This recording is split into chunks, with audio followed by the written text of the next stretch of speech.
Hey, what's going on, guys? This is Ty from MasterKicks.com. Today we're going to talk about the Air Jordan 10 Super Bowl. It's going to take place. The Super Bowl is going to take place on Sunday, and I know a lot of guys are like looking forward to it. I don't really watch football that much. I'm a basketball guy, so you can imagine a couple of days ago when I found out about Kobe's passing, it was really hard, man. I barely knew the guy. I don't know him personally, but he has impacted people's lives so in such a great way that you can help but like think about life itself. And I wanted to kind of like take some time to talk about a couple of things that I wanted to mention here. Like, I grew up in Togo. That's in West Africa. You can tell from my accent. And for me, when I was growing up, the guys that I was watching was Scottie Pippen, Michael Jordan, and the Bulls. And then Kobe came along and with his afro, and everybody wanted to have that hairstyle and everything. And then after that, I came here, and I didn't like Kobe at first because I didn't like the Lakers. I was a Boston Celtics fan, but then I grew to like actually enjoy his work ethics. The dude was phenomenal. His footwork, everything was just crazy. So like, I actually slept horribly on Sunday night when I found out, because somehow, like, I thought, like, I wrote an article. I thought Kobe was invincible. Like, I was thinking like tragedies like this, like things like this don't happen to, like, couldn't happen to Kobe, the Black Mamba. So on Saturday I actually went to a friend's funeral, and I've had like two close deaths in the last couple of weeks. But as close as those friends were, for some reason Kobe's death affected me a lot more, which I don't even understand. Like, it took a toll on me. I don't even know the guy. That's the thing. And I thought, why? And I said, maybe it's because it was unexpected. Like, I didn't think that was going to happen. Maybe it's because it was his daughter. Maybe it's because of all the other guys that didn't plan on dying on Sunday. They all died suddenly. And maybe it's because I'm thinking about his wife and all the children that are left. It's crazy stuff to think about. And when I was like processing all that, I thought about the Lord brought to my attention Isaiah 6. And Isaiah, and he goes into the temple because King Uzziah had died. And whilst he goes into the temple, he is sitting there thinking, now what? And he sees the Lord sitting on his throne, sovereign. And then that gave me a perspective on life itself again. I'm thinking, all right, like, you can kind of compare Uzziah to Kobe a little bit, because Uzziah, he revolutionized like warfare, and his fame spread all over. So when Uzziah died, people probably felt like, now what? What are we going to do now that Uzziah is dead? In the same way, a lot of people in the basketball community and the sneaker community are thinking Kobe is gone. Now what? Basketball players are thinking, now what? Like, and I want to be very careful about with the things that I'm saying, because I don't want to be uh cold. I'm not being cold. I'm just trying to say Kobe lived out his life. Kobe was a placeholder, and everybody else that was in that airplane, that aircraft, the helicopter, and died, they were placeholders. God is still sitting on the throne, and I think sometimes God allows these things to happen to keep our eyes on the eternal. Because now there was not one soul on Sunday that was not affected by this death. Everybody started to think about life itself. It was beyond basketball. It's like, this is not all that there is. There is more to life than just what we see and what we touch. The earth and everything that we're going through here is temporal. The eternal is what we are looking forward to. And sometimes these tragedies that happen, they are meant to really take away from the comfort of this earthly world that we live in, to keep our eyes on the eternal. And it's not easy, because those are loved ones that we lose, and we begin to think, why, God? Why did you allow this to happen? And Peter nailed it when he talks about our earthly bodies. Everything that we live out here is temporal. We have to keep our eyes on what's up there. And King Solomon said, the house of mourning is better than the house of pleasure. Because when you go to the house of mourning, that's where you reflect the most. And Kobe's death, and everybody else that was on our aircraft death, was not in vain. There was not one person on Sunday that was not affected. We all thought, wow, what is life all about? And God allows some things like this sometimes to keep our eyes on the eternal. And he promises that there will be one day when we'll be in a place where there will be no more pain, no more tears, no more death, no more heartaches, no more disappointment, whatever you want to insert in there. And God gave us infallible proofs of this by raising Jesus from the dead.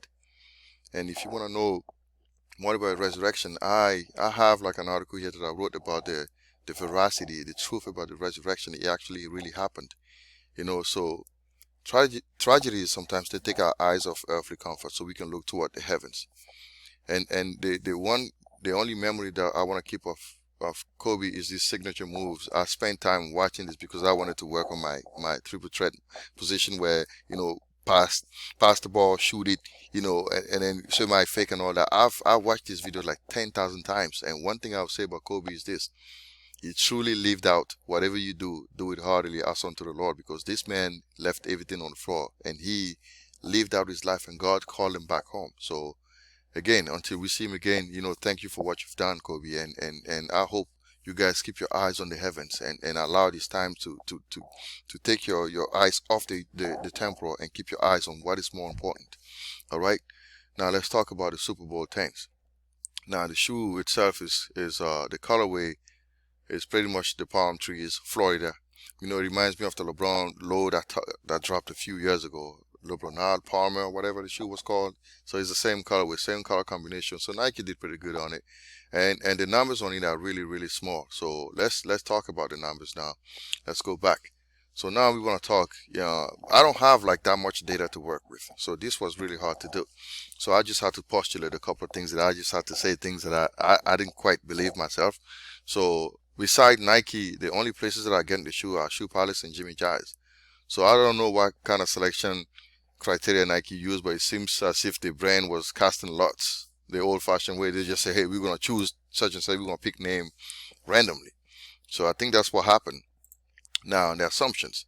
Now, I'm thinking subjectively 5,400 pairs because this is on Super Bowl 54.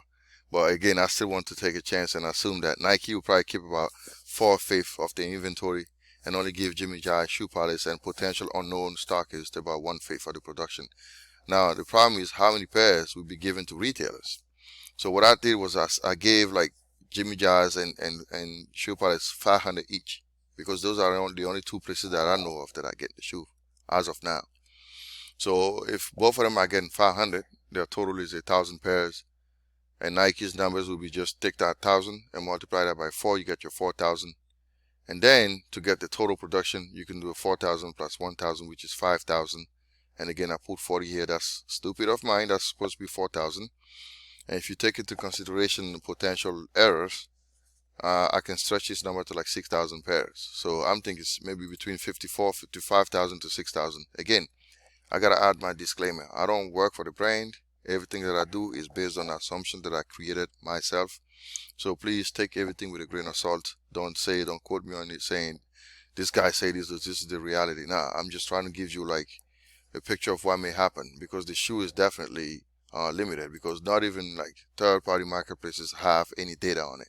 Now, as far as the resale value, again, I can't do resale if I don't have numbers to work with, but we can base our prediction on what happened in the past. So the last Super Bowl shoe that dropped was the Jordan 3 JTH Justin Timberlake joint, and the current average value is 467. So I'm suspecting that Nike will release a significant amount of the Jordan 10 Super Bowl, and I'm projecting his average sale value to be between 300 and 350. I'm thinking it's not going to exceed, like, it's probably going to be between 300 and 350, and let's stretch it maybe 400. So based on that, I'm assuming that profit will range anywhere from 72 low to like 117 high, and that the turnaround will be like a day on StockX and eBay. Minimum is going to go between 100 to 149 or 100 150, and turnaround maybe 0 to 14 days. So this is what I'm thinking so far, and I don't want to stretch it too much, so I'll stick with those numbers for now. I hope this helps out. Now guys, there's something that I wanted to also share with you guys. I'm gonna go by my website real quick. Now at this moment, House of Kicks is going through a very difficult financial time. So if anything that I've done on this website has touched you and you believe the Lord is calling you to help out, I will appreciate your donation.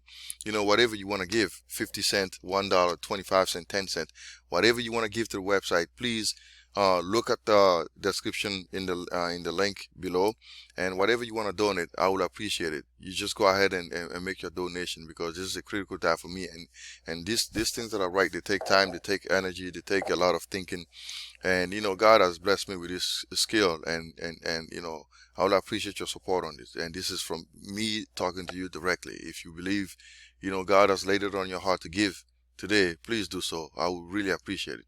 All right, and thanks again, and have a wonderful day.